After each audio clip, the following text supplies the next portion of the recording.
In 2020, Californians voted to pass Proposition 19, which went into effect April 1st, 2021.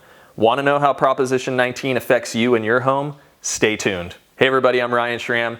Today we're going to dive into Proposition 19 and unpack how this new prop affects transferring property and affects your property taxes. Okay, so first, we're going to start out with what homeowners were able to do under the previous law. Before Proposition 19 passed, homeowners that were 55 years or older were able to transfer their tax basis one time within the same county or another county that accepts inter-county tax basis transfers to a replacement property of equal or lesser value within 2 years of the sale of the original primary residence. Now let's talk about the basics of Proposition 19. Homeowners who are 55 years of older, severely disabled, or whose home was lost or damaged in a natural disaster like a wildfire may transfer the original tax basis of their primary residence to a new primary residence. This transfer can take place anywhere in the state. It is regardless of the location. It's also regardless of the value of the replacement primary residence, even if that value is greater than the original primary residence. That's a big one. The rule used to state that you can only transfer your tax basis if you buy for equal or lesser value. Now you can buy for equal or lesser value, or even equal or greater value. The transfer needs to take place within 2 years of the sale of the original primary residence. And you can transfer, this is huge, you can transfer your original tax basis up to 3 times, although there is no limit for those whose houses were destroyed by a wildfire or natural disaster. So Proposition 19 offers way more flexibility than what was currently in place through Proposition 60 and 90.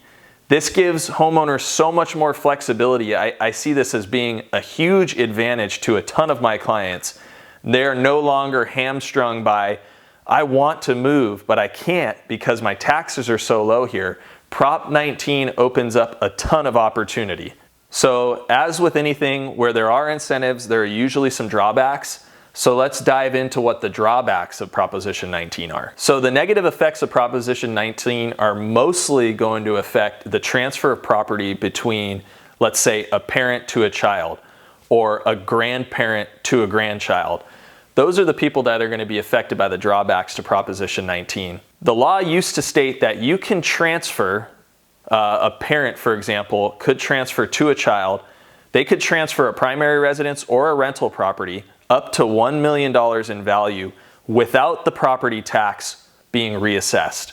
So if that property was worth, let's say, $999,000, the grandparent could transfer to a grandchild and keep the original tax basis that might have been only based off of $200,000 or $300,000. Now, under the new Proposition 19, that property is only going to be exempt from a reassessment if it qualifies for one of the following. The property continues as the family home of the transferee, or if it's a family farm. The property is being transferred from a parent to a child or a grandparent to a grandchild, and the transfer is completed within 1 year. So there is one exemption to the exemption. If the assessed value of a family home is more than $1 million over the original taxable value, then that new taxable value is going to increase. So as you can see, housing laws and tax exemptions can be confusing and cumbersome. I hope you found this video helpful. Please, if you've got any questions about this, reach out. I've already had a few people reach out to me on some flyers and postcards that I put out,